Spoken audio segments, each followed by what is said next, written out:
Bonjour tout le monde, bienvenue à ce nouvel enregistrement des lectures socialistes d'Alternatives socialistes. Aujourd'hui, on s'attaque au texte de Léon Trotsky, 90 ans de Manifeste communiste, qui est dans la section Théorie-formation d'Alternatives socialistes. En fait, on sépare notre section Théorie-formation en deux segments. Les segments à gauche, c'est les textes qui sont un peu plus courts, les textes qui sont à droite sont les textes qui sont un peu plus longs. Et évidemment, on a tous les thèmes qu'on pense être les plus pertinents.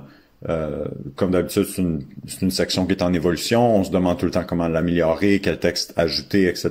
Donc, peut-être que dans 10 ans, quand vous allez écouter ça, ça va être différent. Mais bref, j'ai pas lu encore ce texte de Léon Trotsky, alors on va le découvrir ensemble.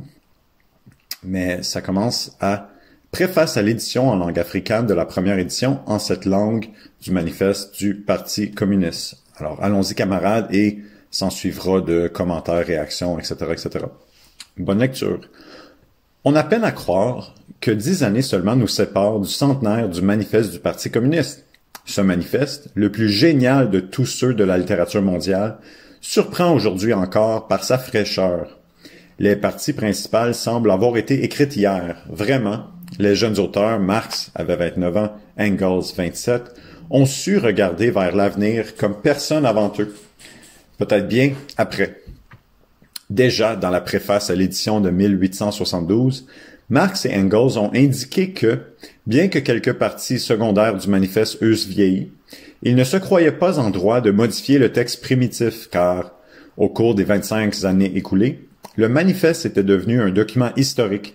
Commentaire personnel. Ouais, le manifeste du Parti communiste, je pense qu'une raison pour qu'on le garde dans nos listes de lecture, etc., puis éventuellement, c'est certain que je vais le lire, c'est que pour ce qui est de genre les salaires, la crise du logement, l'oppression, le besoin de libération, tu sais, ça s'applique encore très bien aujourd'hui.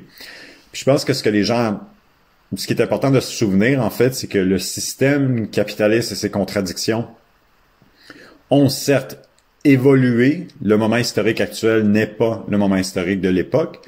L'impérialisme, les pays les plus puissants, les moins puissants, le stade de la colonisation à travers le monde, comment est-ce qu'on exploite les enfants, les femmes, etc. Ça a évolué, c'est différent, mais la logique derrière l'exploitation est la même. C'est juste que, tu sais, les moyens de production ont changé, la culture dominante évoluait à partir d'un stade à cette époque-là qui n'est plus raison d'être aujourd'hui. Donc, bref, malgré les différences, ce qui se trouve dans le document est encore pertinent et important. Et nous, ce qu'on doit comprendre, c'est la compréhension du système et non pas les points spécifiques qui s'appliquent peut-être moins aujourd'hui. Fin de mon commentaire personnel. Depuis, 65 années se sont écoulées. Certaines parties isolées du manifeste ont glissé plus profondément encore le passé. Nous nous efforcerons de présenter dans cette préface, sous une forme résumée, à la fois les idées du manifeste qui ont intégralement conservé leur force jusqu'à nos jours et celles qui ont aujourd'hui besoin de modifications sérieuses ou de compléments. Commentaire personnel, c'est intéressant de savoir que Trotsky parlait français et on peut voir Trotsky parler français sur YouTube et il y a quand même une voix... c'est un accent qui est intéressant. En tout cas, je vous encourage à aller voir ses speeches en français. C'est quand même assez, pour pas dire drôle, mais c'est intéressant. Là. Parce que je connais d'autres camarades de certains pays d'Europe qui ont le même accent. Fait que je veux pas trop me prononcer, mais c'est définitivement pas comme l'accent québécois. Bref, continuons la lecture. Numéro 1. La conception matérialiste de l'histoire, découverte par Marx peu de temps seulement avant la publication du manifeste, et qui y est appliquée avec une parfaite maîtrise, a tout à fait résisté à l'épreuve des événements et des coups de la critique hostile. Elle constitue aujourd'hui l'un des instruments les plus précieux de la pensée humaine. Toutes les autres interprétations du processus historique ont perdu toute valeur scientifique. On peut dire avec assurance qu'actuellement, il est impossible non seulement d'être un militant révolutionnaire, mais tout simplement d'être un homme politiquement instruit, sans s'être approprié la conception matérialiste de l'histoire. Numéro 2. Le premier chapitre du manifeste débute par la phrase suivante. L'histoire de toute société passée est l'histoire de la lutte de classe. Cette thèse, qui constitue la conclusion la plus importante de la conception matérialiste de l'histoire, n'a pas tardé à devenir elle-même un objet de la lutte de classe, la théorie qui remplaçait le, entre guillemets, bien-être commun, fin des guillemets, virgule, ouverture de d'autres guillemets, l'unité nationale et les, entre guillemets, vérités éternelles de la morale, fermeture des guillemets, par la lutte des intérêts matériels considérés comme la force motrice, a subi des attaques particulièrement acharnées de la part des hypocrites réactionnaires, des doctrinaires libéraux et des démocrates idéalistes. Commentaire personnel, et en ce moment, avec le processus du néolibéralisme, le McCarthyism aux États-Unis, donc les luttes ouvertes contre toute personne qui s'appelait communiste ou qui pratiquait ou qui avait une analyse communiste, c'est encore plus le cas aujourd'hui qu'on assiste à des réactions, des critiques, etc. à la doctrine de Marx. Et même qu'aujourd'hui, les groupes marxistes sont microscopiques. Et donc, la philosophie, elle est tout aussi difficile à appliquer, immature. On a besoin d'évoluer, d'arriver à maturation dans notre analyse et on a beaucoup de travail à faire. Et donc, pourquoi on lit ces textes historiques ensemble? Fin de mon commentaire. Vinrent s'ajouter à eux plus tard, cette fois au sein du mouvement ouvrier lui-même, ceux qu'on appelait les révisionnistes, c'est-à-dire les partisans de la révision du marxisme dans l'esprit de collaboration et de réconciliation entre les classes. Enfin, à notre époque, les méprisables épigones de l'internationale communiste, entre parenthèses, les staliniens, ont pris le même chemin, la politique de ce qu'on appelle les fronts populaires, découle entièrement de la négation des lois de la lutte des classes. C'est pourtant l'époque de l'impérialisme qui, en poussant à l'extrême toutes les contradictions sociales, constitue le triomphe historique du manifeste communiste. Numéro 3. L'anatomie du capitalisme en tant que stade déterminé de l'évolution économique de la société a été expliquée par Marx dans son Capital sous une forme achevée, entre parenthèses 1867. Mais, déjà dans le manifeste communiste, les lignes fondamentales de sa future analyse ont été tracées d'un ciseau ferme. La rétribution du travail dans la mesure indispensable à la production, l'appropriation de la plus-value, la concurrence comme loi fondamentale des rapports sociaux, la ruine des classes moyennes, c'est-à-dire de la petite bourgeoisie des villes et de la paysannerie, la concentration des richesses entre les mains d'un nombre toujours plus réduit de possédants à un pôle et l'augmentation numérique du prolétariat à l'autre. La préparation des conditions matérielles et politiques du régime socialiste. Commentaire personnel. Ça, j'ai appris ça récemment en lisant Louis Gill, chapitre 4, que j'ai justement mis sur notre chaîne d'audio-livre. Le but n'est pas de... Non, je mens. J'ai pas appris ça dans ce texte-là. J'ai appris ça dans un texte qui parle des coopératives écrites aux États-Unis dans les années genre 20 ou 30. C'est un texte anglophone, donc malheureusement, j'ai pas accès en ce moment, j'ai pas recherché non plus, mais bref, à sa version française. Mais ce qu'on explique dedans en critique au mouvement de coopérative comme étant une troisième voie, est que le but n'est pas de sacrifier l'aspect progressiste ou progressif du capitalisme d'un point de vue historique des moyens de production, mais bien de s'accaparer et de le redistribuer, de le partager, changer les moyens de production.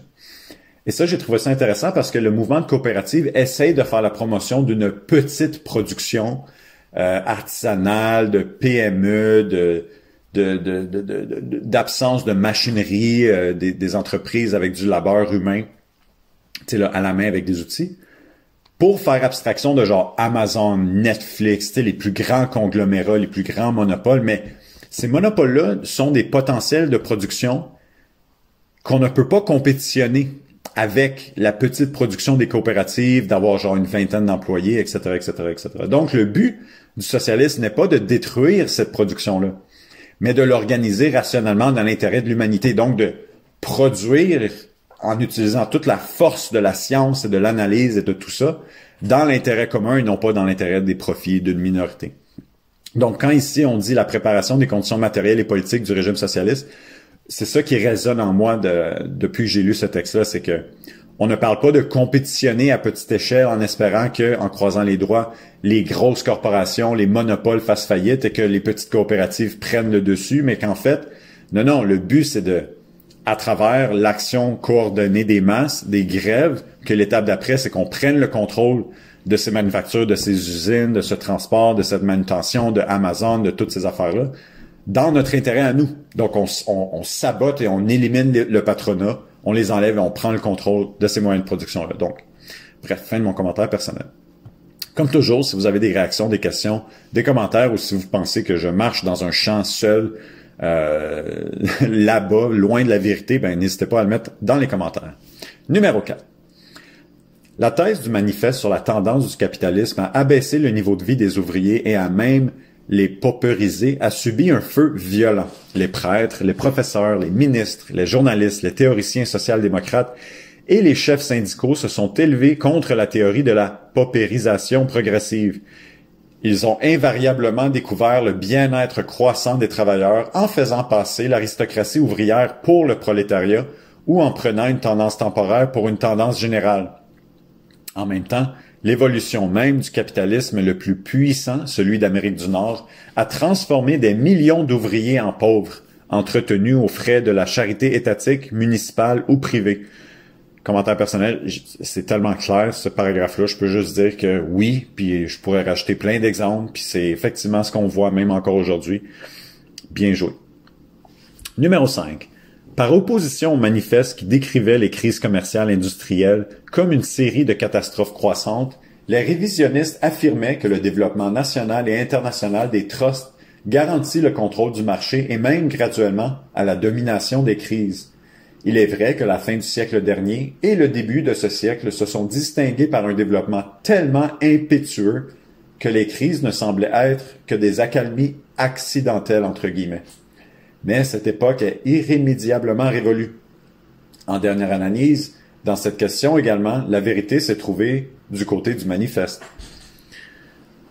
Commentaire personnel, oui, si on lit Bernstein, si on lit Rosa Luxembourg qui parle de Bernstein, réforme ou révolution, on se rend compte que les réformistes, etc., pensaient que parce que, par exemple, en Allemagne, le capitalisme avait été absent de crise pendant 20 ans, que dans le fond, c'était une chose du passé, que maintenant, la lutte pour le socialisme s'affirmait par un niveau d'éducation à la hausse de la population qui faisait qu'on va apprendre comment mieux gérer la société, les gens vont voter pour les partis qui veulent faire des mesures entre guillemets socialistes et qu'on va transférer le système graduellement de cette manière-là parce que tout va en ligne droite vers le futur.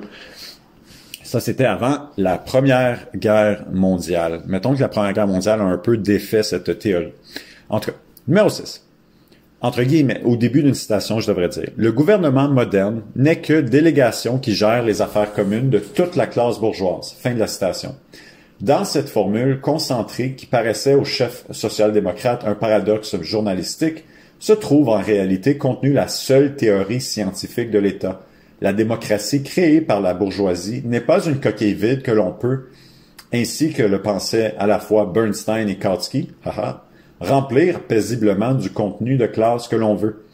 La démocratie bourgeoise ne peut servir que la bourgeoisie. Le gouvernement du, entre guillemets, Front populaire, qu'il soit dirigé par Blum ou Chautemps, entre guillemets aussi, entre parenthèses, Largo, c'est son prénom, Caballero ou Negrin, je ne sais pas, n'est, entre guillemets, qu'une délégation qui gère les affaires communes de toute la classe bourgeoise. Fin de la citation. Quand cette, entre guillemets, délégation se tire mal d'affaires, la bourgeoisie la chasse d'un coup de pied. Numéro 7. Mon Dieu, beaucoup de guillemets, je suis désolé. Je pense que je vais faire le passage qui est entre guillemets, puis je vais le mentionner après, puis j'espère que ça va être assez clair pour vous, pour alléger un peu ma mention des guillemets, puisqu'il y en a plusieurs.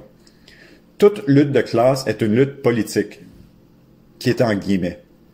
L'organisation des prolétaires en classe et, par suite, en parti politique, aussi en guillemets. À la compréhension de ces lois historiques, les syndicalistes d'un côté, les anarcho-syndicalistes de l'autre, se sont longtemps dérobés et essaient aujourd'hui encore de se dérober. Le syndicalisme, entre guillemets, pur, reçoit aujourd'hui un coup terrible dans son principal refuge, les États-Unis. L'anarcho-syndicalisme a subi une défaite irréparable dans son dernier bastion, l'Espagne. Dans cette question, également, le manifeste a eu raison. Numéro 8. Le prolétariat ne peut conquérir le pouvoir dans le cadre des lois édictées par la bourgeoisie. Entre guillemets, les communistes proclament ouvertement que leurs buts ne peuvent être atteints que par le renversement violent de tout l'ordre social traditionnel. Fin des guillemets. Le réformiste a essayé d'expliquer cette thèse du manifeste par la non-maturité du mouvement de l'époque et l'insuffisance du développement de la démocratie. Le sort des, entre guillemets, démocraties italiennes, allemandes et d'une longue série d'autres démontre que, si quelque chose n'était pas mûr, il s'agissait des idées réformistes elles-mêmes. Numéro 9. Pour opérer la transformation socialiste de la société, il faut que la classe ouvrière concentre dans ses mains le pouvoir capable de briser tous les obstacles politiques sur la voie de l'ordre nouveau. Le, entre guillemets, prolétariat organisé en classe dominante, fin des guillemets, c'est la dictature. En même temps, c'est la seule démocratie prolétarienne. Commentaire personnel. OK, il y a deux choses à date que je pense qu'il est important de mentionner. Un, c'est quand on parle de violence, je pense que c'est pas que les communistes puis les socialistes, en tout cas, du moins, je parle à mon nom personnel et alternative socialiste, c'est pas qu'on est fondamentalement un ou l'autre. C'est que la violence défensive a fortement chance de devenir une nécessité de notre lutte. Dans le sens que, dans une situation où est-ce que notre pouvoir politique devient une vraie menace à la bourgeoisie, son pouvoir étatique, ben la bourgeoisie, son pouvoir étatique, dis-je, vont déployer toutes leurs forces, police, armée inclus, internationales, pour défaire le mouvement de la classe ouvrière pour contrôler la société. Je cite en exemple la révolution russe après la Première Guerre mondiale, où est-ce que les armées de genre 8 pays, le Japon, les États-Unis, l'Angleterre, la France, l'Allemagne, la Belgique, etc., se sont toutes alliées pour essayer d'aller renverser le pouvoir soviétique de la révolution russe à cette époque-là. Et donc, c'est pas nécessairement qu'on a hâte que ça soit violent et qu'on devrait être violent demain matin, parce que plus on est violent, plus c'est révolutionnaire. Pas du tout. Ça, je pense que c'est une mauvaise lecture du mouvement. Mais c'est cette idée que si on regarde historiquement l'évolution des mouvements révolutionnaires, que ce soit les capitalistes contre le féodalisme ou le socialiste contre le capitalisme, ben, tu peux pas t'empêcher de juste remarquer qu'il y en a pas une de ça qui s'est faite de manière paisible, en poignée de main, puis high five, puis ok, ben écoute, on va essayer votre système, puis bonne chance, puis si ça marche pas, on est là. Non, ça se fait violemment. Tu sais, il y a une défense violente, et donc il y a un besoin d'un mouvement qui va devoir être violent pour défendre ses gains, ses acquis, son mouvement révolutionnaire. Deuxièmement,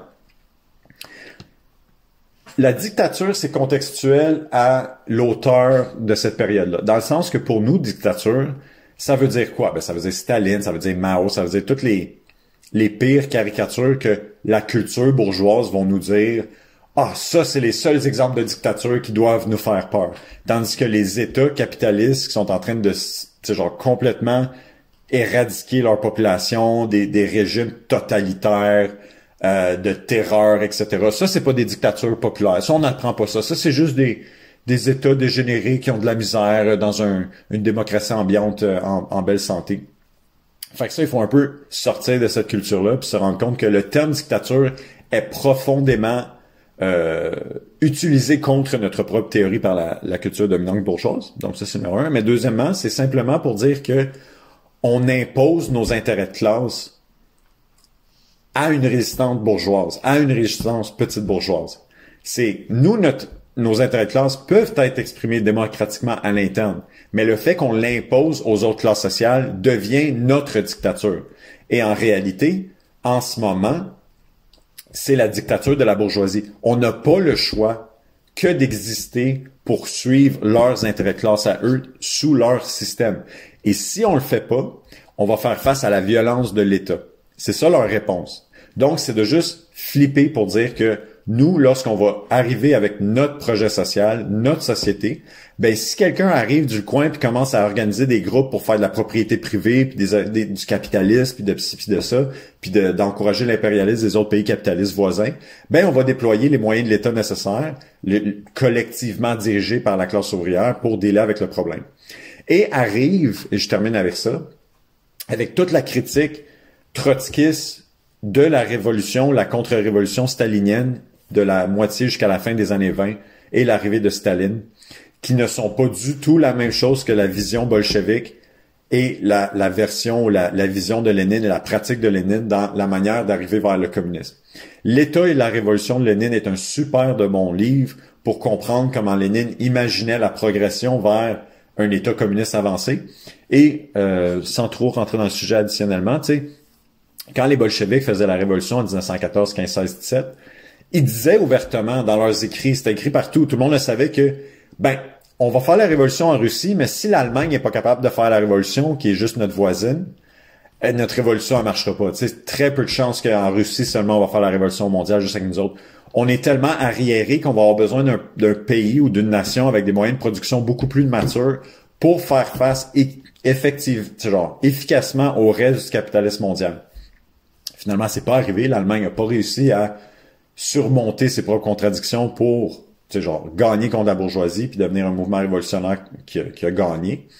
Pour plein de raisons qu'on pourrait analyser, camarades. Et donc, la Russie, isolée, a dégénéré, parfois tranquillement, parfois rapidement, jusqu'à la fin de ses caractéristiques d'État ouvrier dégénéré dans les années 80 et au début des années... je pense à la fin des années 80, en fait. Bref, continuons. En même temps, c'est la seule démocratie prolétarienne. Son envergure et sa profondeur dépendent des conditions historiques concrètes. Plus est grand le nombre des États qui s'engagent dans la révolution socialiste, plus les formes de dictature seront libres et souples. C'est un peu ce que j'ai essayé de dire. Et plus la démocratie ouvrière sera large et profonde. Donc, commentaire personnel, c'est juste pour dire que ce qu'on dirait la superstructure, donc l'expression d'une culture politique spécifique, peu importe, est contextuelle dans une existence plus large, dans un système avoisinant, dans des contradictions, dans des relations internationales, etc. Donc, tout ce que Trotsky amène en ce moment, c'est de dire que plus le socialisme va être en sécurité, si on veut, qui sera pas menacé, si on veut, plus on va pouvoir avoir une démocratie en santé. Plus on va être assailli de toute direction, plus il va être nécessaire d'avoir une réplique militaire puis un contrôle centralisé, organisé pour faire face à toutes ces difficultés, toutes ces armées-là. Et voilà, la nécessité d'avoir un système autocratique. Mais si vous remarquez, je parle bien du niveau d'autocratisme et non pas du niveau de socialisme, parce que, comme j'ai mentionné auparavant, on parle pas des dictatures dans les pays genre colonisés puis qui sont victimes de l'impérialisme comme des régimes instables, militaires qui sont pas démocratiques. Donc c'est pas une idée de c'est à cause du communisme, c'est à cause du capitalisme. Non, il y a un contexte à l'extérieur de ça. Puis ensuite, on développe le système d'idées, puis l'objectif, puis les pratiques, puis la méthode, puis dans quelle direction vont ces méthodes-là. Donc le stalinisme, d'après nous, n'avance pas vers la révolution prolétarienne, vers une démocratie ouvrière accélérée, vers le socialisme mondial, etc. Et donc, on pense pas que c'est positif de suivre les théories de Staline. Puis on pourrait rentrer dans ces spécificités-là dans le futur. Numéro 10. Le développement international du capitalisme implique le caractère international de la révolution prolétarienne. Son action commune, dans les pays civilisés tout au moins, est une des premières conditions de son émancipation. Le développement ultérieur du capitalisme a si étroitement lié les unes aux autres toutes les parties de notre planète, entre guillemets civilisées et entre guillemets non civilisées, que le problème de la révolution socialiste a complètement été, définitivement pris un caractère mondial. La bureaucratie soviétique a essayé de liquider le manifeste dans cette question fondamentale. La dégénérescence bonapartiste de l'État soviétique a été l'illustration meurtrière du mensonge de la théorie du socialisme dans un seul pays. Commentaire personnel, donc, le stalinisme, c'est la formation de cette théorie-là du socialisme dans un seul pays, comparément à l'internationalisme de la révolution bolchevique de 1917. Et ici, on utilise le terme technique bonapartisme, qui, personnellement, m'a pris un certain moment avant de commencer à comprendre ce que ça voulait dire. Puis, grosso modo, un régime bonapartiste, c'est simplement que la classe politique s'élève au-dessus de la lutte des classes de son propre pays à l'aide des forces armées, de forces, etc. Donc, c'est un État temporaire et instable qui témoigne d'une faiblesse d'un pouvoir de classe qui nécessite une espèce de concentration du pouvoir étatique et d'une classe dirigeante qui se croit au-dessus de la lutte des classes. Mais comme le dit le terme, Bonaparte, c'est d'une profondeur relativement éphémère, c'est d'une durée relativement limitée, mais qui arrive encore aujourd'hui, comme par exemple Poutine en Russie. La guerre, c'est effectivement lui qui se renforce, parce qu'il prend le contrôle de l'État, mais c'est tout autant un geste qui démontre une certaine faiblesse et une instabilité de son propre régime. Donc, les régimes bonapartistes sont à la fois semblent forts et puissants et genre totalitaires, mais à la fois c'est un signe de faiblesse et d'instabilité. Et le fait que la résistance interne à son régime, puis les partis qui pourraient comme défaire la tension sociale en s'exprimant à travers une opposition qui pourrait gagner le pouvoir politique et donner l'espoir à la population que les choses peuvent continuer de bien aller dans un certain système, ben là, ça fait que soit que le régime bonapartiste gagne, ou genre, il va se faire tuer. Fait en tout cas, ça c'est un peu mon commentaire sur la définition large de c'est quoi un régime bonapartiste. Numéro 11. Une fois que, dans le cours du développement, les différences de classe ont disparu et que toute la production est concentrée aux mains des individus associés, le pouvoir public perd son caractère politique. Fermeture des guillemets. Autrement dit, l'État dépérit. Il reste la société libérée de sa camisole de force. C'est cela le socialisme. Le théorème inverse, la monstrueuse croissance de la contrainte d'État en URSS, démontre que la société s'éloigne du socialisme. Numéro 12. Entre guillemets, les ouvriers n'ont pas de patrie. Fermeture des guillemets. Cette phrase du manifeste a été souvent jugée par les Philistins, des termes techniques, comme une boutade bonne pour l'agitation. En réalité, elle donnait au prolétariat la seule directive raisonnée sur le problème de la patrie socialiste, patrie entre guillemets. La suppression de cette directive par la Deuxième Internationale a entraîné non seulement la destruction de l'Europe pendant 4 années, mais encore la stagnation actuelle de la culture mondiale. Devant l'approche de la nouvelle guerre, le manifeste demeure aujourd'hui encore le conseiller le plus sûr dans la question de la, entre guillemets, patrie capitaliste. Donc, commentaire personnel, oui, quand on dit que l'État dépérit, c'est simplement que les capacités de gestion de l'État deviennent redondantes et donc inutiles. Puis, comme on le disait plus tôt, dans un contexte où est-ce que l'État est constamment assailli internationalement de tous côtés par le capitalisme, se maintient la nécessité d'avoir des forces armées puis d'avoir un certain respect pour la stabilité du parti, blablabla, pour faire face à des tentatives des États-Unis, mettons, dans le contexte actuel, d'utiliser leur CIA ou tout leur stratagème d'infiltration, d'espionnage, d'organisation pour attaquer et miner la stabilité politique d'un pays qui serait socialiste. Donc, ça, c'est en termes généraux. Ça veut pas dire que je défends l'URSS dans ses actions. Mais pour expliquer l'état de dépérissement, ça, encore une fois, c'est l'état et la révolution de Lénine qu'il faut lire pour comprendre ça en plus de détails. Mais c'est cette idée-là que lorsque tu as une production limitée et que tu es dans une situation de manque, il faut que tu décides à qui va aller la production que tu as réussi à faire. Donc, si tu as du pain pour 90 personnes, mais que tu as 100 personnes dans ta population, ben, il va falloir que les gens fassent la ligne, puis il va falloir qu'ils montent leur carte, parce qu'il faut que tu aies un système pour décider à qui va le pain.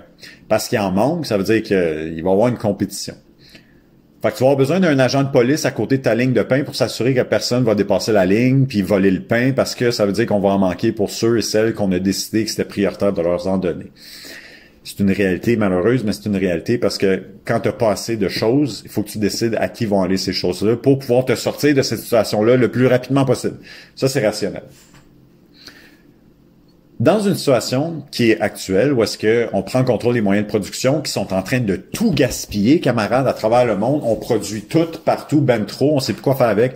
Trop de lait aux États-Unis, on fait trop de ciment en Chine, on fait trop de téléphone, on l'écrit sur vidange, on fait trop de chars, on sait plus quoi faire. Tu sais là, on fait trop de tout parce que c'est pas rationnel, c'est genre juste pour les profits, fait qu'on en fait tellement qu'à un moment donné, les gens peuvent plus l'acheter puis ça fait des crises qu'on appelle crise de surproduction. Mais dans une société socialiste où est-ce que on produit trop, ben là c'est le contraire parce que si tu produis assez pour tout le monde, aux besoins des gens, ben là, tu libères les gens de genre faire comme au Québec, on fait avec l'eau potable. Il y a des abreuvoirs dans les parcs. Si tu veux prendre un verre d'eau chez nous, prends-en un. Si tu veux prendre un verre d'eau dans un restaurant, à moins que le restaurant soit vraiment genre un trou de cul, ben oui, vas-y, là, prends un verre d'eau, va aux toilettes, remplis ta bouteille d'eau à toilette, ça dérange pas. Pourquoi? Parce qu'au Québec, oui, ça coûte cher, l'aqueduc, oui, il y a un coût social, mais l'eau, on en a en masse. C'est pas un problème. Fait que, on a cette impression-là que, ben, prenez-en, il n'y a pas de problème. T'sais, ça vaut pas la peine de mettre un agent puis décider qui c'est qui va avoir un verre d'eau. Mais dans les pays où ils ont de l'eau de manière très, très limitée, Ben là, c'est le contraire. C'est là que ça devient une nécessité de charger, de décider qui va en avoir, qui va pas en avoir, etc., etc. Puis quand j'habitais en Chine, il y a des frais rattachés à l'eau. Et donc, t'as pas d'abreuvoir d'un parc pour avoir de l'eau gratuite, puis t'as pas d'eau d'un restaurant gratuitement parce que tout a un prix. Fait qu'ils vont valoir que tu dépenses ton argent, par exemple, pour avoir cette eau-là. Et donc, si nos moyens de production nous permettent de produire assez pour tout le monde, t'as plus besoin de l'agent de police qui dirige qui va avoir l'eau, qui va avoir l'étiquette, puis tout ça. Quand t'as des transports en commun gratuits, comme par exemple à Montréal, t'as plus besoin de tourniquet. T'as plus besoin de garde de sécurité qui regarde les tickets de bas. C'est gratuit pour tout le monde. Fait que ça, c'est l'expression de l'État qui devient petit peu à petit peu superflu, que t'en as plus de besoin. Parce que tout le monde en a accès. Fait que c'est là que l'État dépérit. Parce que tu élimines des services pour sauver de tes ressources, pour les réinvestir où est-ce que tu en as besoin. Et donc, l'État n'a plus besoin d'intervenir là parce que t'as juste plus de besoin. Fait que ça, c'est un peu la vision, résumée de ce que ça veut dire l'État dépérit. Ensuite de ça, on parle de l'internationalisme, la patrie socialiste, etc., etc. Donc, c'est juste pour dire que avec l'internationalisation de la finance et l'internationalisation des corporations, vient la conscience de classe internationaliste. Donc, un employé d'Amazon qui se fait exploiter au Canada, aux États-Unis, en Europe, en Chine, ben, on devrait se parler. Puis nous, quand on se bat pour la libération puis le contrôle d'Amazon sur le droit ouvrier, ben, on devrait se battre aussi pour la même affaire dans tous les autres pays où les ouvriers se font exploiter aussi. Ça, c'est la conscience internationale. Et la deuxième internationale, historiquement, quand il est arrivé le temps de la guerre, il avait voté ça. Ils étaient tous d'accord sur l'internationalisme. Tu sais, genre, pouce en l'air, on est tous d'accord. Mais après ça, leurs États bourgeois respectifs ont dit genre, hey, faites pas de grève parce qu'il faut se battre dans la guerre et donc empêchez pas nos armes d'être produites, empêchez pas nos munitions d'être produites. Puis les directions des organisations ouvrières de l'époque ont dit, oui, oui, capitaine, on fera pas de grève. Fait que ça, c'est genre aller contre le défaitisme révolutionnaire de la classe ouvrière qui se bat contre sa propre bourgeoisie pour prendre le contrôle de tout, incluant les armes et les manufactures d'armes, pour finalement dire, bon, ben parfait, on est en guerre, fait qu'on vous laisse tout ce contrôle-là, gang, bonne chance avec votre guerre de bourgeois pour l'argent, puis le profit, puis l'impérialisme. Fait bref, le nationalisme, c'est pas super bon pour le socialisme. Continuons. Nous voyons ici que le petit ouvrage de deux jeunes auteurs continue à fournir des indications irremplaçables dans les questions fondamentales et les plus brûlantes de la lutte de libération. Quel autre livre pourrait se mesurer, même de loin, avec le manifeste communiste? Cela ne signifie nullement, cependant, qu'après 90 années de développement sans précédent des forces productives et de grandioses luttes sociales, le manifeste n'a pas besoin de corrections et de compléments. La pensée révolutionnaire n'a rien de commun avec l'idolâtrie.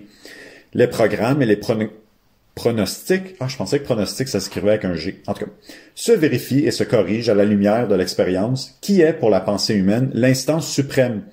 Des corrections et des compléments, ainsi qu'en témoigne l'expérience historique même, ne peuvent être apportés avec succès qu'en partant de la méthode qui se trouve à la base du manifeste. Nous essaierons de le montrer en nous aidant des exemples les plus importants. Marx enseignait qu'aucun ordre social n'abandonne la scène avant d'avoir épuisé ses possibilités créatrices. Le manifeste flétrit le capitalisme parce qu'il entrave le développement des forces productrices. À son époque, cependant, ainsi qu'au cours des décennies suivantes, cette entrave n'était que relative. Si, dans la seconde moitié du 19e siècle, l'économie avait pu être organisée sur les fondements socialistes, le rythme de la croissance aurait été incomparablement plus rapide. Cette thèse, théoriquement incontestable, ne change rien au fait que les forces productives ont continué à croître à l'échelle mondiale, sans interruption jusqu'à la guerre mondiale. Ce n'est qu'au cours des 20 dernières années qu'en dépit des découvertes les plus modernes de la science et de la technique, s'est ouverte la période de la stagnation directe et même du déclin de l'économie mondiale. L'humanité commence à vivre sur le capital accumulé et la prochaine guerre menace de détruire pour longtemps, les bases mêmes de la civilisation. Les auteurs du manifeste escomptaient que le capital se briserait longtemps avant de transformer de régime relativement réactionnaire en un régime absolument réactionnaire. Cette transformation ne s'est précisée qu'aux yeux de la génération actuelle et elle a fait de notre époque celle des guerres, des révolutions et du fascisme. Numéro 2. L'erreur de Marx Engels quant au délai historique découlait d'une part de la sous-estimation des possibilités ultérieures inhérentes au capitalisme et d'autre part de la surestimation de la maturité révolutionnaire du prolétariat. La révolution de 1848 ne s'est pas transformée en révolution socialiste, comme le manifeste l'avait escompté, mais ouvrit par la suite à l'Allemagne la possibilité d'un épanouissement formidable. La Commune de Paris démontra que le prolétariat ne peut arracher le pouvoir à la bourgeoisie sans avoir à sa tête un parti révolutionnaire éprouvé. Or, la longue période d'essor capitaliste qui suivit entraîna non l'éducation d'une avant-garde révolutionnaire, mais au contraire la dégénérescence bourgeoise de la bureaucratie ouvrière, qui devint à son tour le frein principal de la révolution prolétarienne. Cette, entre guillemets, dialectique, les auteurs du manifeste ne pouvaient la prévoir eux-mêmes. Numéro 3. Le capitalisme, c'est, pour le manifeste, le règne de la libre concurrence. Parlant de la concentration croissante du capital, le manifeste n'en tire pas encore la nécessaire conclusion au sujet du monopole, qui est devenu la forme dominante du capital à notre époque et la prémisse la plus importante de l'économie socialiste. Ce n'est que plus tard que Marx constata que dans son Capital, la tendance à la transformation en monopole de la libre concurrence. La caractéristique scientifique du capitalisme de monopole a été donnée par Lénine dans son Impérialisme, qui est un livre aussi intéressant que j'aimerais lire dans le futur. Numéro 4. Se référant surtout à l'exemple de la, entre guillemets, révolution industrielle anglaise, les auteurs du manifeste se représentaient de façon trop rectiligne le processus de liquidation des classes intermédiaires sous la forme d'une prolétarisation totale de l'artisanat, du petit commerce et de la paysannerie. En réalité, les forces élémentaires de la concurrence sont loin d'avoir achevé cette œuvre à la fois progressiste et barbare. Le capital a ruiné la petite bourgeoisie beaucoup plus vite qu'il ne l'a prolétarisée. En outre, la politique consciente de l'État bourgeois vise depuis longtemps à conserver artificiellement les couches petites bourgeoises. Le développement de la technique et de la rationalisation de la grande production, tout en engendrant un chômage organique, freine, à l'opposé, la prolétarisation de la petite bourgeoisie. En même temps, le développement du capitalisme a accru de façon extraordinaire l'armée des techniciens, des administrateurs, des employés de commerce, en un mot, de tout ce qu'on appelle la nouvelle classe moyenne. Entre guillemets. Le résultat en est que les classes moyennes, dont le manifeste prévoit de façon si catégorique la disparition, constituent, même dans un pays aussi industrialisé que l'Allemagne, à peu près la moitié de la population. La conservation artificielle des couches petites bourgeoises depuis longtemps périmées n'atténue cependant en rien les contradictions sociales. Au contraire, elle les rend particulièrement morbides. S'ajoutant à l'armée permanente des chômeurs, elle est l'expression la plus malfaisante du pourrissement du capitalisme. Numéro 5. Pardon. Le manifeste, conçu pour une époque révolutionnaire, contient, entre parenthèses, à la fin de son second chapitre, fermeture de la parenthèse, 10 revendications qui correspondent à la période de la transition immédiate du capitalisme au socialisme. Dans leur préface de 1872, Marx et Engels indiquèrent que ces revendications étaient en partie vieillies et qu'elles n'avaient plus, en tout cas, qu'une signification secondaire. Les réformistes se sont emparés de cette appréciation. Ils l'ont interprétée dans le sens que les mots d'ordre révolutionnaire transitoire cédaient définitivement la place au, entre guillemets, programme minimum, fermeture des guillemets, de la social-démocratie qui, lui, comme on sait, ne sortait pas du cadre de la démocratie bourgeoise. En réalité, les auteurs du manifeste ont indiqué de façon très précise la principale correction à apporter à leur programme de transition, à savoir, ouverture de citation, il ne suffit pas que la classe ouvrière s'empare de la machine d'État pour la faire servir à sa propre fin. Fin de la citation. Autrement dit, la correction visait le fétichisme de la démocratie bourgeoise. À l'État capitaliste, Marx opposa plus l'étape de type de la commune. Ce, entre guillemets, type a pris, par la suite, la forme beaucoup plus précise des soviets. Il ne peut y avoir aujourd'hui de programme révolutionnaire sans soviets et sans contrôle ouvrier. Et, commentaire personnel, un soviet, c'est simplement un comité d'ouvriers. Donc, un groupe de personnes qui dirigent l'usine ou l'échange ou la production ou la distribution. Dans une ville, dans une usine, dans une compagnie, dans une industrie, peu importe. C'est juste des comités de personnes. Quant à tout le reste, aux 10 revendications du manifeste qui, à l'époque de la paisible activité parlementaire, apparaissent, entre guillemets, archaïques, elles ont jusqu'à présent revêtu toute leur importance. Ce qui est, en revanche, vieilli sans espoir, c'est le, entre guillemets, programme minimum social-démocrate. Numéro 6. Pour justifier l'espoir que, entre guillemets, la révolution bourgeoise allemande ne peut être que la prélude de la révolution prolétarienne, fin des guillemets, le manifeste invoque les conditions générales beaucoup plus avancées de la civilisation européenne par rapport à l'Angleterre du XVIe siècle et à la France du XVIIe siècle, et le développement bien supérieur du prolétariat. L'erreur de ce prognostic ne consiste pas seulement dans l'erreur sur ce délai. Quelques mois plus tard, la Révolution de 1848 montra précisément que, dans la situation d'une évolution plus avancée, aucune des classes bourgeoises n'est capable de mener jusqu'à bout la Révolution. La grande et moyenne bourgeoisie est trop liée aux propriétaires fonciers et trop soudée par la peur des masses. La petite bourgeoisie est trop dispersée et trop dépendante par l'intermédiaire de ses dirigeants de la grande bourgeoisie, comme l'a démontré l'évolution ultérieure en Europe et en Asie. La révolution bourgeoise, prise isolément, ne peut plus du tout se réaliser. La purification de la société des défroques féodales n'est possible que si le prolétariat, libéré de l'influence des partis bourgeois, est capable de se placer à la tête de la paysannerie et d'établir la dictature révolutionnaire. Par là même, la révolution socialiste pour s'y dissoudre ensuite. La révolution internationale devient ainsi un chaînon de la révolution internationale. La transformation des fondements économiques et de tous les rapports de la société prend un caractère permanent. La claire compréhension du rapport organique entre la révolution démocratique et la dictature du prolétariat et, par conséquent, avec la révolution socialiste internationale constitue, pour les partis révolutionnaires des pays arriérés d'Asie, d'Amérique latine, d'Afrique, une question de vie ou de mort. Commentaire personnel, ça c'est le livre de Trotsky, Révolution permanente, qui est pas super, là, parce qu'il y a beaucoup de genre telle personne ont dit ça, mais tu te rappelles-tu quand telle année, toi t'as dit ça, t'as oublié ce que t'as dit, puis là, c'est pas ça que j'ai dit, puis en tout cas, en fait, Lénine, quand il disait ça, c'était pas ça qu'il voulait dire, en fait, il s'adressait à la mauvaise tu sais, fait qu'il y a ça. Mais, bon, on va être fair. La partie dans le livre où est-ce que Trotsky explique ce qu'il veut dire par la révolution permanente, en réaction à ce qui se passait en Chine à cette époque-là, donc au lieu d'avoir un gouvernement de la paysannerie et ouvrier, où est-ce que la paysannerie est historiquement incapable, ne l'a jamais fait et ne le fait jamais, de se solidariser en parti politique avec des intérêts politiques affirmés, démocratiques, etc.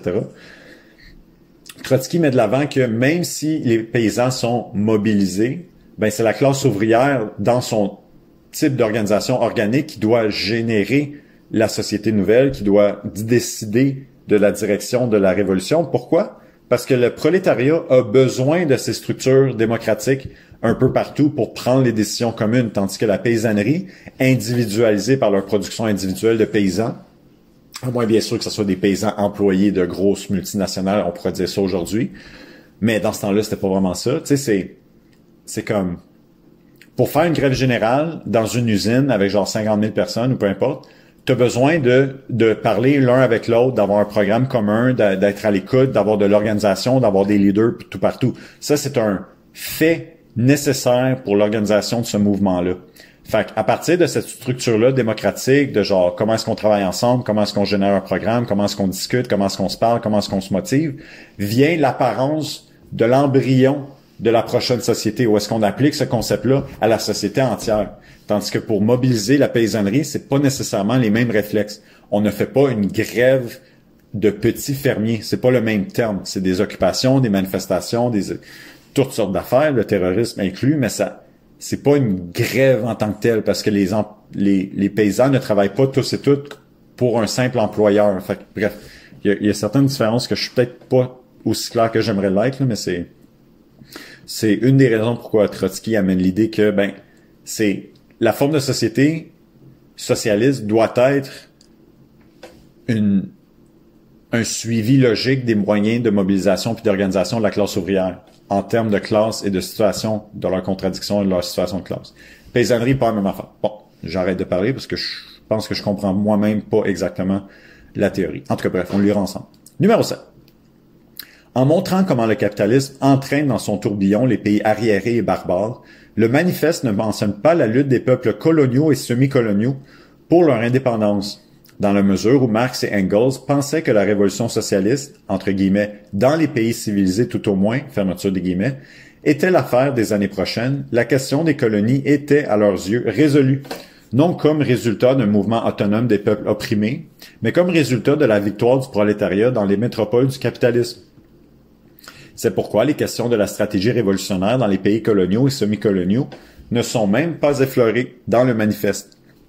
Mais ces questions exigent des solutions particulières. Ainsi, par exemple, il est bien évident que si la, entre guillemets, patrie nationale est devenue le pire frein historique dans les pays capitalistes développés, elle reste encore un facteur relativement progressiste dans les pays arriérés qui sont obligés de lutter pour leur existence et leur indépendance. Commentaire personnel, la Palestine. Fais mon commentaire personnel. Palestine, les peuples autochtones au Canada, aux États-Unis, dans plein de pays, la Catalogne, Hong Kong rendu là, la question nationale Taïwan aussi, je sais. L'Ukraine, tu sais, genre, la question nationale, c'est pas juste une affaire de un ou deux pays, blablabla, c'est genre, c'est très important de la comprendre parce que ça fait partie de la conscientisation de la classe ouvrière d'un point de vue national contre un impérialisme et une influence politique, économique internationale qui est négative pour son propre évolution. Donc, à partir de ça, on doit pointer du doigt le fonctionnement du système dans lequel on habite et d'expliquer, par exemple, en Ukraine, comment Zelensky fait partie de la même maudite gang d'impérialistes qui va tout privatiser puis se battre contre ton syndicat que l'impérialisme étranger puis le boss étranger qui vont venir faire la même affaire chez vous. Fait que de supporter Zelensky, c'est de pas comprendre la question nationale et de la primauté des intérêts de la classe ouvrière, de s'organiser en elle-même, pour elle-même, et donc de ne pas supporter la bourgeoisie nationaliste, soi-disant progressiste, comme ils ont fait en Chine dans les années que Trotsky fait allusion, où est-ce que les stalinistes ont dit aux révolutionnaires chinois de travailler derrière Chiang Kai-shek jusqu'à temps qu'ils se fassent tout mitrailler, genre parce que jamais la bourgeoisie va travailler, entre guillemets, avec les communistes. Fait qu'en tout cas, le mouvement des races de couleur, c'est ça? Puis, avant l'indépendance. Si je me répète, je suis désolé. Anti-citation. Les communistes, déclarent le manifeste, appuient dans tous les pays tout mouvement révolutionnaire contre l'ordre politique et social existant. Fin de la citation. Le mouvement des races de couleur contre les oppresseurs impérialistes est l'un des mouvements les plus puissants et les plus importants contre l'ordre existant, et c'est pourquoi il lui faut le soutien complet, sans réticence, du prolétariat de race blanche. Le mérite d'avoir développé la stratégie révolutionnaire des peuples opprimés revient surtout à Lénine. Lénine dans la question nationale, je pense, un autre livre qu'il faudrait lire. Moi, je pense que Lénine, commentaire personnel, Lénine est plus intéressant à lire que Trotsky dans la plupart des textes classiques là, qu'on met sur nos sites web. Lénine, il y a des textes absolument horribles, d'après moi, à lire. Là. Il y a un texte, en tout cas, je veux pas trop en parler, mais des textes que j'étais comme « Wow, j'ai rien appris », puis tout ce qu'il fait, c'est genre être frustré contre des gens que je connais pas. Mais en tout cas. Mais sur la question nationale, Lénine, Rosa Luxembourg, Trotsky ont des débats super importants. Bon. International. Lorsque le marxisme semblait régner sans conteste, les idées du socialisme d'avant Marx pouvaient être considérées comme définitivement révolues. Ce n'est plus le cas aujourd'hui. La décadence de la social-démocratie et de l'internationale communiste engendre à chaque pas de monstrueuses récidives idéologiques. La pensée sénile retombe, pour ainsi dire, dans l'enfance. À la recherche des formules de salut, les prophètes de l'époque du déclin redécouvrent les doctrines depuis longtemps enterrées par le socialisme scientifique. En ce qui concerne la question des partis d'opposition, les décennies écoulées y ont apporté les plus profonds changements. Non seulement les vieux partis ont été remplacés depuis longtemps par de nouveaux, mais encore le caractère même des partis et de leur rapport mutuel s'est radicalement modifié dans les conditions de l'époque impérialiste. Le manifeste doit donc être complété par les principaux documents des 4 premiers congrès de l'Internationale communiste, par la littérature fondamentale du bolchevisme et les décisions des conférences de la 4e internationale. Nous avons rappelé ci-dessus que, pour Marx, aucun ordre social ne quitte la scène avant d'avoir épuisé ses possibilités.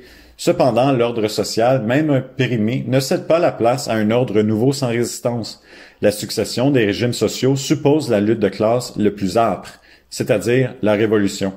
Si le prolétariat, pour une raison ou pour une autre, s'avère incapable de renverser l'ordre bourgeois qui se survit, il ne reste au capital financier, dans sa lutte pour maintenir sa domination ébranlée, qu'à transformer la petite bourgeoisie, qui l'a conduite au désespoir et à la démoralisation, en une armée de pogrom du fascisme. La dégénérescence bourgeoise de la social-démocratie et la dégénérescence fasciste de la petite bourgeoisie sont entrelacées comme cause et effet. Wow! C'est comme le mouvement des camionneurs de la libération là, en ce moment au Canada. Tu sais, c'est...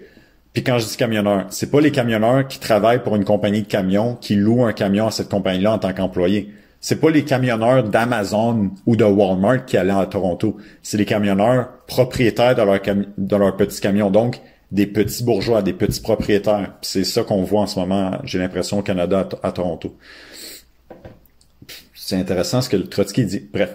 Aujourd'hui, la Troisième Internationale mène dans tous les pays avec une licence plus effrénée encore son œuvre de tromperie et de démoralisation des travailleurs. En frappant l'avant-garde du prolétariat espagnol, les mercenaires sans scrupules de Moscou non seulement fraient la voie au fascisme, mais encore réalisent une bonne partie de sa besogne. La longue crise de la culture humaine se ramène au fond à la crise de la direction révolutionnaire. Héritière de la grande tradition dont le manifeste du Parti communiste est le chaînon le plus précieux, la 4e internationale éduque de nouveaux cadres pour résoudre les tâches anciennes. La théorie est la réalité généralisée. La volonté passionnée de refondre la structure de la réalité sociale s'exprime dans une attitude honnête à l'égard de la théorie révolutionnaire. Le fait qu'au sud du continent noir, nos camarades d'idées aient traduit pour la première fois le manifeste dans la langue des Africains Boers constitue une confirmation éclatante du fait que la pensée marxiste n'est aujourd'hui vivante que sous le drapeau de la 4e internationale. L'avenir lui appartient. Au centenaire du manifeste communiste, la 4e internationale sera la force révolutionnaire déterminante sur notre planète. Et achève ce court texte de 6 pages de Trotsky. Commentaire personnel sur la 4e internationale. On pourra lire là-dessus, comme d'habitude, mais elle n'a pas réussi à faire face ou elle n'a pas survécu l'assaut mondial de la Deuxième Guerre mondiale et du changement mondial que ça a apporté.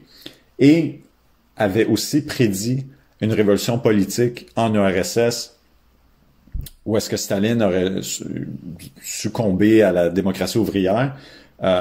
C'est pas arrivé. Puis la 4e internationale a été chassée, a été genre... Tu sais... Je peux pas vraiment l'expliquer parce que j'ai pas vraiment la connaissance historique aussi en détail que je l'aimerais.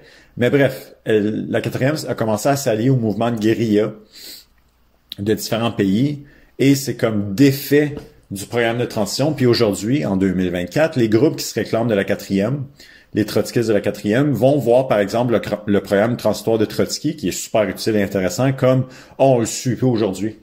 Tu sais, Trotsky va dire « faut s'investir dans les grands syndicats au lieu de faire des micro-sectes de radicales » pour justement avoir accès aux classes ouvrières, les masses, pouvoir leur parler, travailler à leur côté, les organiser, tu sais, genre faire des campagnes avec elles, tout partout. Puis là, la 4e, elle arrive, elle dit « mais non, les syndicats, il n'y a rien à faire avec ça, il faut arrêter d'agir entre eux autres, c'est tout des réactionnaires, des réformistes, tout ça. » Fait que, bref, je pense que je vais résumer la pensée pour dire que la 4e internationale d'aujourd'hui n'est pas la 4e internationale du temps où est-ce que Trotsky fait mention ici, d'avant la Deuxième Guerre mondiale.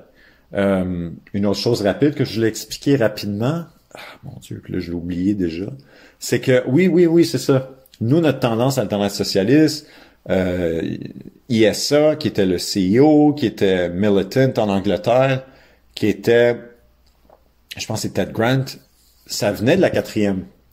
Puis Ted Grant a produit un texte phénoménal qui explique la dégénérescence dans ces années-là. Me semble que c'est Ted Grant. Peut-être que je me mélange, là, mais il me semble que c'est Ted Grant. ou c'est quelqu'un d'autre. Bref, ils ont fait un texte qui explique la dégénérescence de la quatrième, puis la quatrième, ils les ont expulsés carrément. Mais tu sais, le texte, il est genre 15 pages de long, puis il explique A, B, C, D, E, toutes les choses qui fait que la quatrième, elle a arrêté de comprendre les processus historiques du capitalisme à ces époques-là, qui fait qu'ils ont des mauvaises perspectives politiques, qui fait qu'on a besoin d'une nouvelle organisation indépendante de la quatrième. Après des années d'avoir essayé de travailler à l'intérieur de celle-ci pour genre lui faire bouger vers une direction plus productive. Fait que l'histoire de la quatrième est aussi importante à comprendre pour comprendre où on en est rendu aujourd'hui. Donc, c'est pour ça qu'on va dire des choses comme Alternative socialiste se réclame de la quatrième parce qu'on notre passé historique appartient à une certaine tendance de la quatrième, mais qu'on n'en fait plus partie. Puis qu'on est complètement différent, puis même qu'aujourd'hui, Alternative socialiste internationale en 2024 est différent du Comité pour une internationale ouvrière, est différent de la TMI qui change maintenant pour genre Révolution communiste, je pense, le journal. Fait que tu sais, il y a des scissions, des groupes qui se forment, puis en réalité, c'est parce que le sectarisme, c'est populaire à une période où est-ce que les luttes ouvrières sont basiques, très très de base, sous-développées, sous-organisées, la conscience de classe est très basse.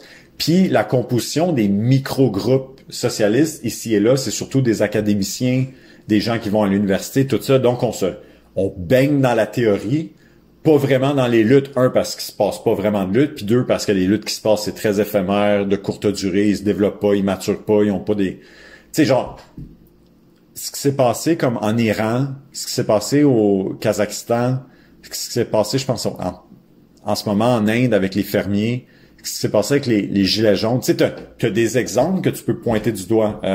George Floyd aux États-Unis, tu sais, t'as des exemples que tu peux pointer du doigt qui durent une certaine durée, ou est-ce que tu peux, tu sais, vraiment intervenir, puis vraiment avoir des discussions, puis vraiment voir le mouvement évoluer, puis toi, tu sais, t'apprends de genre, OK, ça, c'est le comportement des mouvements sociaux, puis leur niveau de conscience, c'est quoi qui fait qu'ils évoluent, puis les bourgeois, comment ils réagissent, puis là, tu sais, c'est cet entraînement-là qui est important, mais si le poids, il est surtout du côté des académiciens qui lisent beaucoup de théories, mais qui sont pas vraiment dans les luttes, ben ça fait que on fait des grands débats de qui c'est qui est le plus radical, puis moi je suis plus radical que toi. Puis vu qu'on n'applique jamais notre théorie en pratique, on peut pas vraiment la démontrer. Donc finalement, on reste dans les idées, puis là, tu sais, ça ouvre la porte à l'ultra-gauchisme puis au sectarisme. Parce que le but, c'est qui c'est qui a la meilleure graspe théorique, mais dans le fond, non, c'est qui c'est qui a la meilleure pratique, le meilleur praxis pour organiser la classe, faire croître la conscience de classe, aider le mouvement à trouver ses réponses, gagner la confiance, gagner de la popularité. Puis, je termine avec ça, tu sais, pour donner un exemple. Dans un des textes de Lénine, je me rappelle plus, ça a été écrit en 1916, mais il blaste, parce que avant de travailler avec Trotsky, quand la révolution bolchevique est arrivée, puis là, tu sais, Lénine a comme fait genre, Trotsky il est cool, pour résumer genre des processus historiques super intéressants. Trotsky est cool. Genre, ils travaillaient ensemble, puis ils étaient du même bord, puis ils travaillaient ensemble, ils étaient d'accord. Mais avant ça, écoute, Lénine, il bâchait Trotsky, là. Il écrivait des textes complets pour dire que Lénine savait pas ce qu'il disait, puis qu'il était genre conciliatoire, puis qu'il comprenait pas le marxisme, puis tout ça. Mais, ce qui est intéressant pour nous autres aujourd'hui, c'est qu'à un moment donné, il bâche Trotsky, puis il dit, ouais, puis le journal de Trotsky là-bas, là, le truc là qu'il fait, là, ça l'a juste 14 000 exemplaires de lus par édition. Il y a juste 14 000 personnes qui lisent ça. Tu parles d'un petit journal sans conséquence qui se fait ignorer des masses de la classe ouvrière. Pourquoi j'en parle? 14 000, c'est un pet. T'as pas besoin de le regarder dans leur direction, 14 000. Quand ils vont être sérieux, on va en parler. Écoute, il dit ça dans son texte. Il y a pas un groupe dans le monde, je pense, d'ouvertement socialiste communiste qui ont genre 14 000 exemplaires de leur journal régulier, des abonnements, puis distribués. Puis ça, c'est le plus petit groupe de cette période historique-là, parce que 14 000, c'était un pet qui était une honte, genre que de quoi tu parles, 14 000, c'est rien. Aujourd'hui, on n'est même pas, il n'y a pas un groupe qui a ça. Fait que ça vous donne une idée du où est-ce qu'on est historiquement comparé à où est-ce qu'on était historiquement à cette période-là. Fait que quand je dis que nos groupes trotskistes, nos groupes marxistes, nos groupes socialistes sont immatures et inexpérimentés, c'est pas pour dire qu'on fait du mauvais travail. On fait le mieux qu'on est capable de faire. Puis la lecture de cette théorie-là avec nous, avec vous aujourd'hui, c'est pour améliorer ce travail-là. Mais c'est juste pour dire que on est historiquement jeune, puis il faut rester humble de notre travail. Il faut être impatient d'avoir la critique, d'aller chercher des critiques constructives à notre travail. Il faut être impatient d'aller chercher là où on a des réflexes théoriques qui sont pas nécessairement les meilleurs. Là, on a des réflexes pratiques qui sont pas nécessairement les plus productifs.